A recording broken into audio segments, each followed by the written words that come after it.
নলবাৰীত পাগলাপেৰা গোষ্ঠীৰ মৰিশালীত জীৱনৰ গান, কবিতা, কথা আৰু গছপুলি ৰোপণেৰে জীৱনৰ সন্ধান।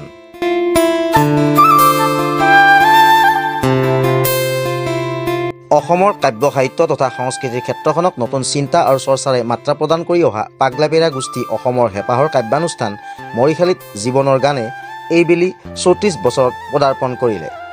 কথা, কবিতা, গান ইত্যাদিৰ মাজেৰে খ্ৰীষ্টীয় বৰ্ষৰ প্ৰতি ২৪ ডিচেম্বৰত ব্যতিক্ৰম প্ৰয়াসেৰে অনুষ্ঠিত কৰি অহা মৰিশালীত জীৱনৰ গান শীৰ্ষক এইবাৰৰ অনুষ্ঠানটি সঞ্চালনা কৰে বিশিষ্ট কবি কমল কুমাৰ জৈনে।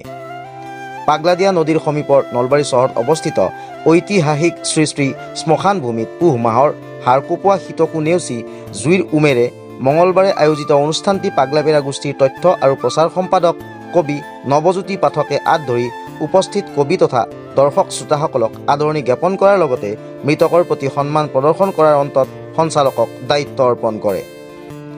পাগলাপেৰা গোষ্ঠীৰ সভাপতি তথা বিশিষ্ট কবি অজিত মহন্তৰ লগতে বিশিষ্ট কবি শংকৰদেৱ একাডেমীৰ অধ্যক্ষ তথা গোষ্ঠীৰ সম্পাদক ডক্টৰ বিনয় কুমাৰ মজুমদাৰ, শিক্ষক কবি তথা প্ৰতিবেদক লাইভৰ সম্পাদক প্ৰধান ৰূপক বৈশ্য প্ৰমুখ্যে বিশিষ্ট কবি ক্ৰমে শান্তনু শৰ্মা, দেৱজিৎ কলিতা, ৰমেন ৰাজবংশী, দীপালিমা দত্ত, মহছেন আলী, প্ৰতাপ দেৱনাথৰ লগতে চন্দাল নবীন ডেকাই কথা আৰু কবিতাৰে নিজৰ নিজৰ অনুভৱ ব্যক্ত কৰি অনুষ্ঠানটি সামগ্ৰিকভাৱে জীপাল কৰি তোলে।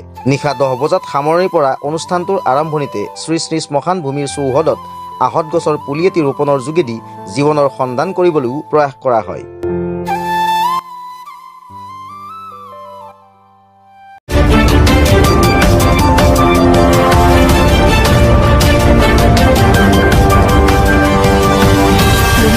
প্ৰতিবেদক লাইভ, পোহৰৰ দিশে এখোজ।